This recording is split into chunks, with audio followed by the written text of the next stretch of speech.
ಎಲ್ಲರಿಗೂ ನಮಸ್ಕಾರ. ಗೌರಿ ಗಣೇಶ ಹಬ್ಬದ ಹಾರ್ದಿಕ ಶುಭಾಶಯಗಳು ಫ್ರೆಂಡ್ಸ್. ಎಲ್ರಿಗೂ ಬನ್ನಿ ಫ್ರೆಂಡ್ಸ್, ಸೋರೆಕಾಯಿ ಮಜ್ಜಿಗೆ ಹುಳಿ ಮಾಡೋದು ಹೇಗೆ ಅಂತ ನೋಡ್ಕೊಂಬರೋಣ.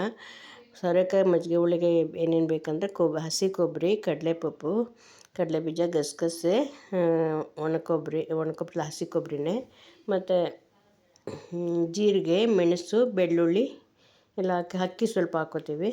ಎಲ್ಲ ಹಾಕ್ಕೊಂಡು ರುಬ್ಕೊಂಡು ಆಮೇಲೆ ಸೋರೆಕಾಯಿ ಬೇಯಿಸಿಟ್ಕೊಡೋದು ಉಪ್ಪು ಹಾಕಿ. ಮತ್ತು ಸೋರೆಕಾಯಿ ಬೇಯಿಸಿ ಕಡಲೆಕಾಳು ಹುರಿದು ನೀರಲ್ಲಿ ಹಾಕಿ ಸ್ವಲ್ಪ ಹೊತ್ತು ಕುದಿಸ್ಬೇಕು. ಅದು ಸ್ವಲ್ಪ ಸಾಫ್ಟ್ ಆಗುತ್ತೆ.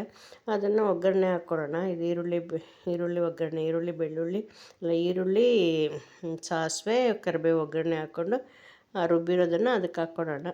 ಒಗ್ಗರಣೆ ಹಾಕ್ಕೊಂಡು ಸ್ವಲ್ಪ ಫ್ರೈ ಆಗಲಿದ್ದು, ಸ್ವಲ್ಪ ಫ್ರೈ ಆಗೋವರೆಗೂ ಕೈ ಆಡಿಸ್ತಾ ಇರೋಣ. ತುಂಬ ಟೇಸ್ಟ್ ಆಗುತ್ತೆ ಫ್ರೆಂಡ್ಸ್. ಇದು ಮಾಡ್ಕೊಳ್ಳಿ. ನೋಡಿರಿ, ಮೊಸರು ಹಾಕೋಣ ಅದಕ್ಕೆ.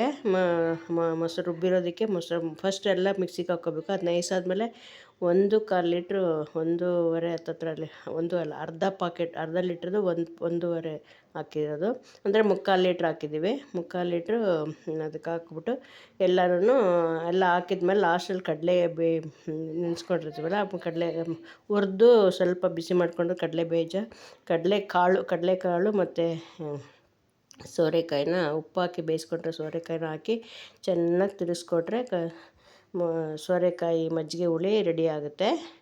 ತುಂಬ ಟೇಸ್ಟ್ ಆಗಿರುತ್ತೆ ಫ್ರೆಂಡ್ಸ್. ತುಂಬ ಸುಲಭ ಕೂಡ, ತುಂಬ ಟೇಸ್ಟಿಯಾಗಿರುತ್ತೆ. ಮಾಡ್ಕೊಳ್ಳಿ, ಆರೋಗ್ಯಕ್ಕೂ ಒಳ್ಳೆಯದು. ಮಾಡಿಕೊಂಡು ನೆಗಡಿಗೆ ಈ ಕ್ಲೈಮೇಟ್ಗೆ ತುಂಬ ಟೇಸ್ಟಾಗಿರುತ್ತೆ. ಮಾಡ್ಕೊತೀನಿ. ಮತ್ತು ಹೊಸ್ದಾಗಿ ನೋಡ್ತಾ ಇದ್ದರೆ ಖಂಡಿತ ಸಬ್ಸ್ಕ್ರೈಬ್ ಮಾಡಿಕೊಂಡು ನನಗೆ ಸಪೋರ್ಟ್ ಮಾಡಿ, ಲೈಕ್ ಮಾಡಿ, ಶೇರ್ ಮಾಡಿ, ಕಮೆಂಟ್ ಮಾಡಿ. ತುಂಬ ನೀವೂ ಮಾಡಿಬಿಟ್ಟು ಹೇಗೆ ಬಂತು ಅಂತ ಎಲ್ಲ ಹೇಳಿ ಕಮೆಂಟಲ್ಲಿ ನನಗೆ. ನೋಡಿ ಫ್ರೆಂಡ್ಸ್, ಎಷ್ಟು ಚೆನ್ನಾಗಾಗಿದೆ, ತುಂಬ ಚೆನ್ನಾಗಿದೆ. ನೋಡಿರಿ ಎಷ್ಟು ಚೆನ್ನಾಗಾಗಿದೆ ಅಂತ. ತುಂಬ ಚೆನ್ನಾಗಿರುತ್ತೆ ಫ್ರೆಂಡ್ಸ್. ಮಾಡ್ಕೊಳ್ಳಿ ಖಂಡಿತ ಫ್ರೆಂಡ್ಸ್. ನೆಕ್ಸ್ಟ್ ವೀಡಿಯೋ ಜೊತೆಗೆ ಜಾಯ್ನ್ ಆಗ್ತೀನಿ. ಓಕೆ, ಬಾಯ್.